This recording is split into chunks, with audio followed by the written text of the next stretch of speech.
Welcome to Good God, conversations that matter about faith and public life. I'm your host, George Mason, and I'm joined for this conversation today by Mark Melton.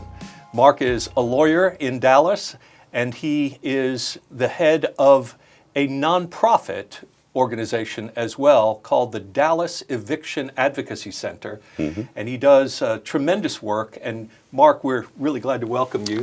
Thank you. To Good God. No, glad to be here. Great. So Mark, lawyers have their practices. You do tax work as a private lawyer.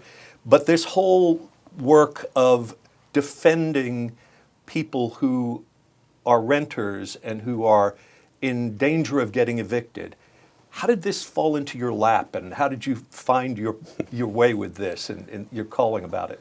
You know, largely by accident, as I think a lot of things in my life have been. When the pandemic began, I just posted a Facebook post about an eviction moratorium. And at the time, I was posting about all the stay-at-home orders and various things that were happening that were pandemic related.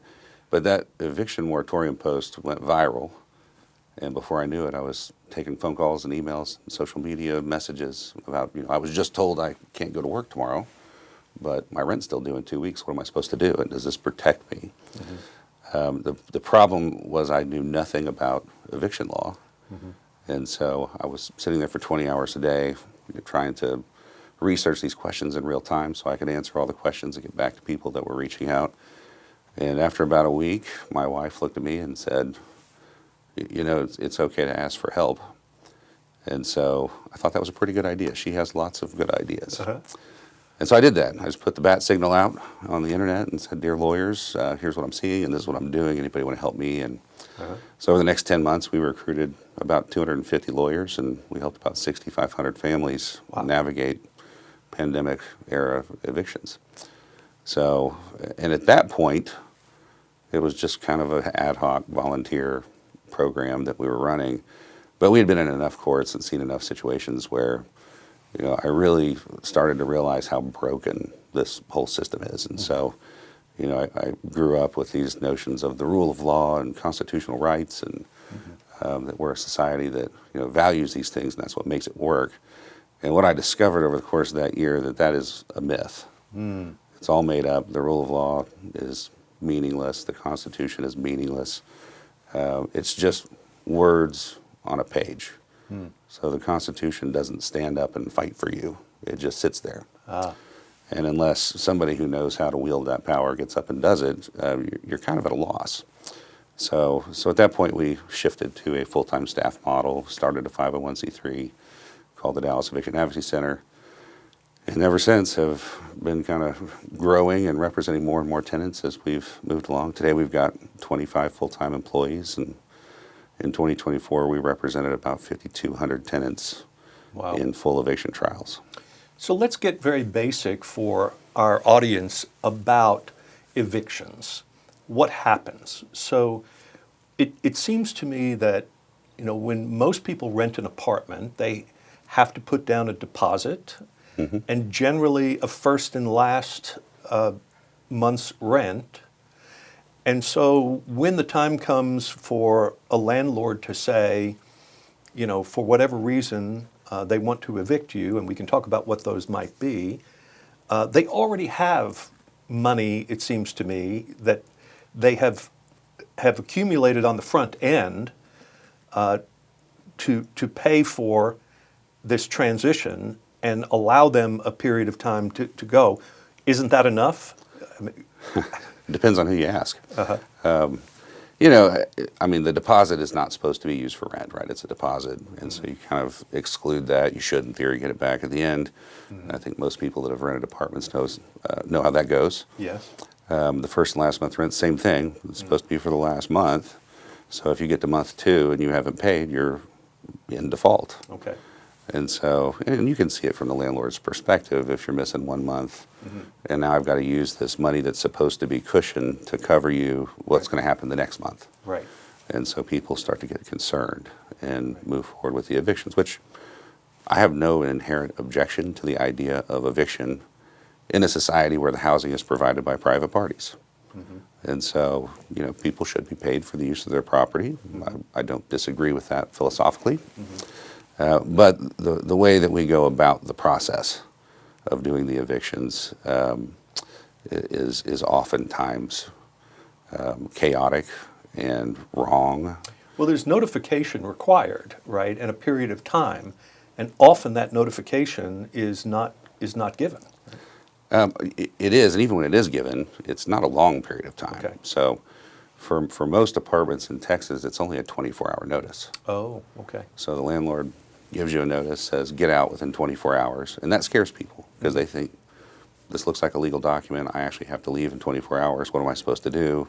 Who can find a place to go in 24 hours? Right. But that's not really true, that just starts the process. I see. So then on day 2, they go file an eviction lawsuit against the person, and then it works its way through the court, usually within just a couple weeks. And then they get their writ of possession, and if the tenant hasn't left by then the constable shows up with the landlord, and they throw all their things in the front yard, and people are left to figure it out on their own. But you have so many cases that you are trying to defend people who are being evicted. What is a typical argument in defense of the renter who's being evicted? I mean, a lot of them are different, right? It depends on why they're being evicted. But the typical case is a non-payment of rent case. Okay, so most of them we see the tenant hasn't paid the rent. But back to this point of the rule of law, our Constitution guarantees us procedural due process.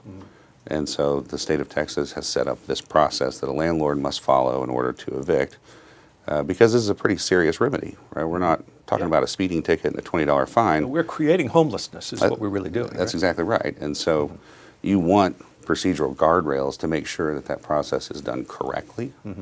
And just from a 30,000-foot policy perspective, you want to make sure that you've given the tenant a reasonable opportunity for a soft landing. Sure. In an ideal scenario, the tenant just moves out, or they put their things in storage and stay with a friend, instead of losing everything in the front yard and going under a bridge. So in a typical case, what we're really looking at are these procedural due process issues. Right. Did the landlord follow the rules in order to get this person out of the home? And more often than not, the answer is no. So there is, prior to COVID, fewer than 3% of tenants had lawyers. They were almost all legal aid volunteer lawyers, which meant that landlords had a 97+% chance of going into a court not having any kind of real opposition, because most of these people these are poor people that are unsophisticated. Yeah. Think about that. And so what we found was they never followed the rules because they never had to. And so there was no counterbalance or accountability in the system. Right. And so evictions was just a rubber stamp process. You just go in and tell the judge they're behind on rent. No one asks any questions about process, and rubber stamp, you get your eviction. When COVID occurred and we showed up on the scene, now we were representing around 60+% of every single tenant in Dallas County that shows up for their hearing. So that accountability system has shifted, and the rubber stamp has gone away. And so now the landlords, and I don't think this is a big ask, just follow the rules. It's literally give one notice before you file a lawsuit. That's it. Yeah, yeah. And then maybe show up to court with some evidence. Right. Because again, we're asking for a very serious remedy here. You should have to prove that you are entitled to it. Right. And I've had a case in the last year or two where I went to the court, we won the case, and the landlord was very frustrated and yelled at the judge, are you telling me I've got to bring evidence to every one of these things now? So, and the answer should be obviously yes, right? You're asking a court of law to do something for you. Right. Prove it. So really what we've done is we've just changed this accountability standard to where you just have to follow the law, and that's it.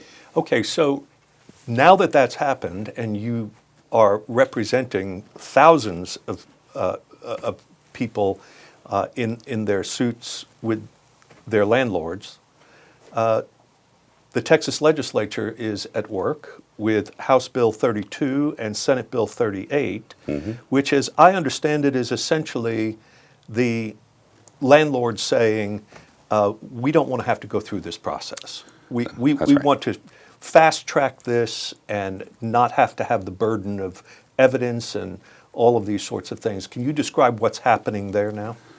Sure. So there are these bills in the legislature that were written by the Texas Apartment Association. Okay, so I don't know if everyone knows, but legislators don't actually ever write laws. They just Right. get them from stakeholders. Yes. This one is diabolical. Like, it is a wild divergence from anything that most people would see. It calls for evictions within 10 days without trial at all. So just get rid of that part. It provides for a poison pill to remove legal aid funding for legal aid lawyers that would help the tenants. That would be you. And that would be me. Yes. And so if you can separate the lawyers from the tenants, you can abuse them because there is no protector there. Right. And so we meet 90+% of our clients are in the courtroom. We have tables out front. We just sit there, and as the tenants walk in the court, we tap them on the shoulder and say, hey, let us help you, and that's where we meet most of our clients. So if there is no trial and that person is never in the courtroom and we're defunded, so we're not in the courtroom, Right. or either one of those things happens, Right. then the likelihood that these tenants are going to get just basic due process and the benefit of the rule of law drops to near zero. Yes. So this raises the question of what government is for, too. I mean, it seems like our representatives right now are serving the constituencies that essentially they know will pay them or get them reelected, rather than all of their constituency, and providing protections for citizens and consumers that only government can do. Really. That's right. And so what we have now is a movement in government to support the people who are going to exploit citizens along the way if they get the opportunity to do so. How is that good government? Well, it's not, is the short answer. And you're right. I think part of the role of government is to fill a void that the private sector can't fill. Right. Or won't. It won't police itself. That's right. And so, you think about things like schools or highways or things like that. Those are things that the private sector, there's no economic incentive in a capitalist society to do those things at any kind of scale. Right. And so therefore the government, if we value an educated populace or we value easy transportation, right, these are things that help us all, the government's the only party that can step in and provide that. Right. Consumer protection is the same type of issue where you've got the powerful doing business transactions with the powerless. Yes. And everyone says, well, contract rights, but we all know you're not negotiating these contracts, right?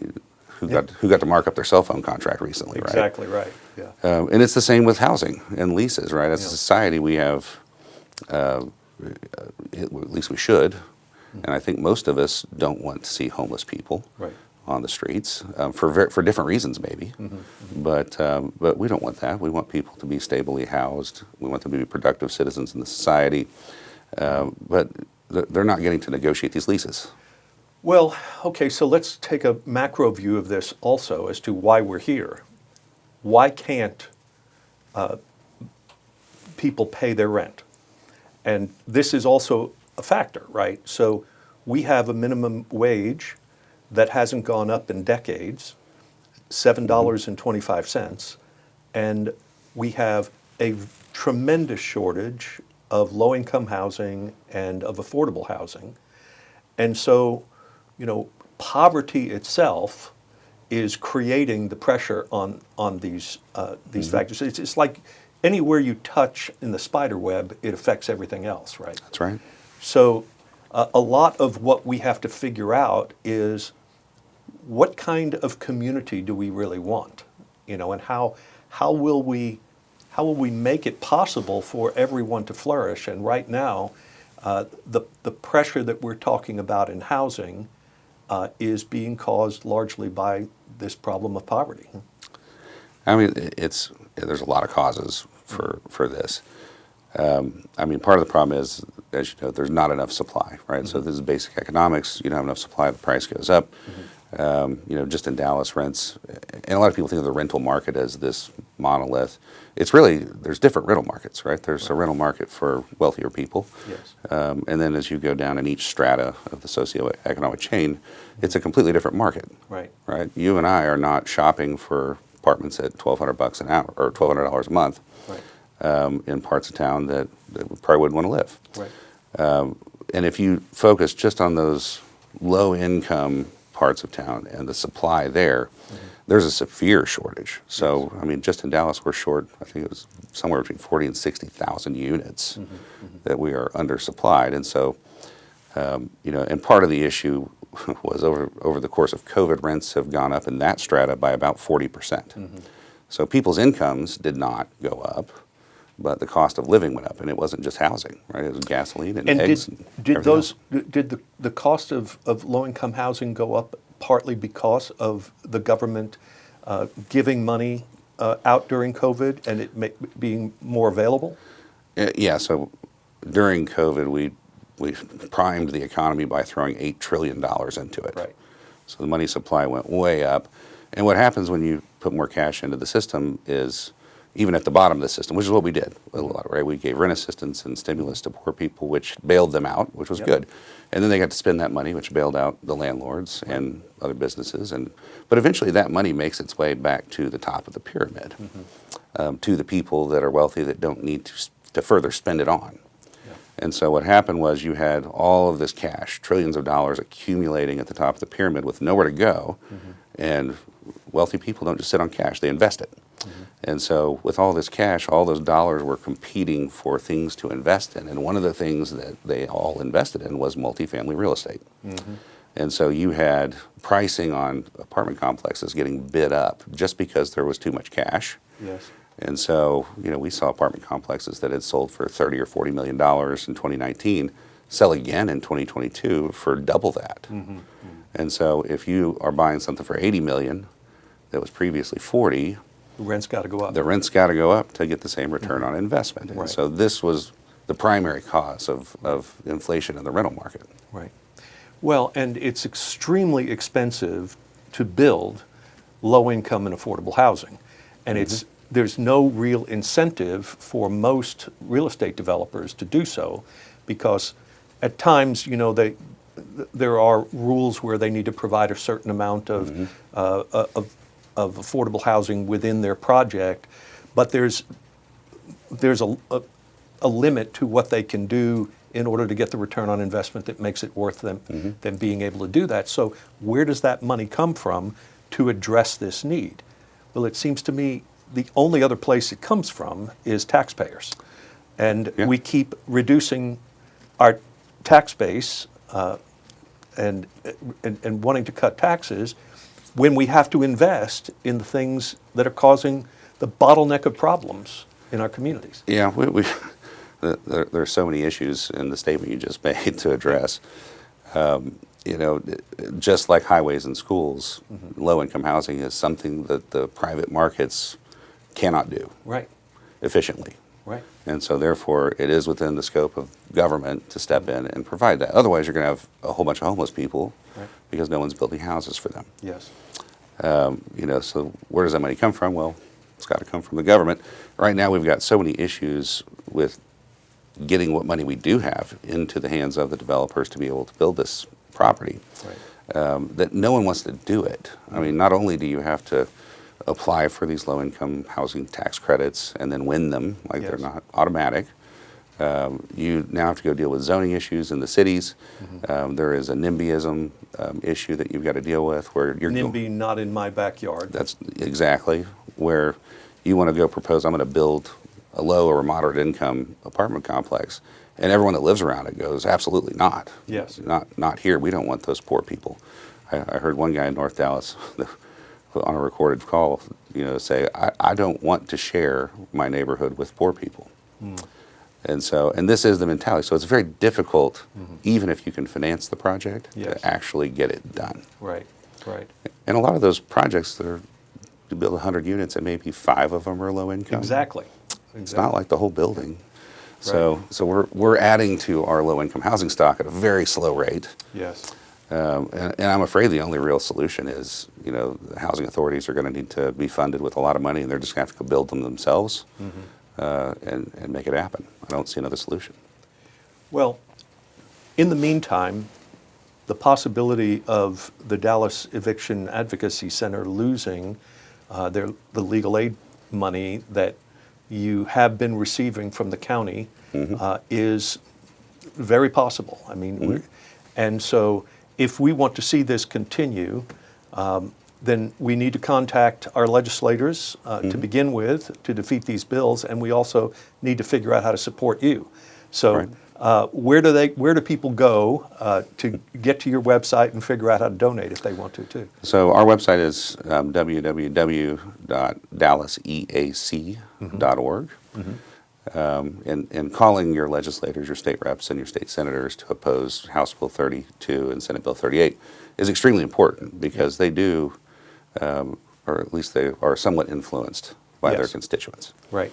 And so that's a very helpful thing people can do. Well, Mark, we call this program Good God because we are trying to do some good in the community, but we also think that God, for those of us who are people of faith, puts it in us to commit ourselves to a vision of the world that is more just, more equitable, and the like. And so part of the reason for these conversations is to inspire people to draw upon their faith and their values to do this kind of work. But this is not where you come from. We've had this conversation from time to time, and I think it'd be really interesting for people to realize that you have a set of values that don't derive from a particular faith commitment. That's right. So I always like to joke I'm devoutly atheist. And so, and no one knows what that means. I'm not sure I know what that means, but and I didn't grow up that way. So I wasn't just raised to have no faith. I grew up in a very, very religious home in Tulsa, Oklahoma, non-denominational kind of mega church sort of thing. And so until I was in my mid-20s, I was a person of faith. Yes. And the older I got, and we were talking earlier about this kind of mentality that if you're a good person and you put your faith in God, then you will be blessed. Yes. And I was raised to believe that. And when I was 21 years old, the company I worked for in Tulsa went out of business. And I was married at the time. I had 2 young kids, and so they laid off all 5,000 employees. And I found myself unemployed, lost my own home, and packed up the kids and the wife and the car that didn't get repossessed.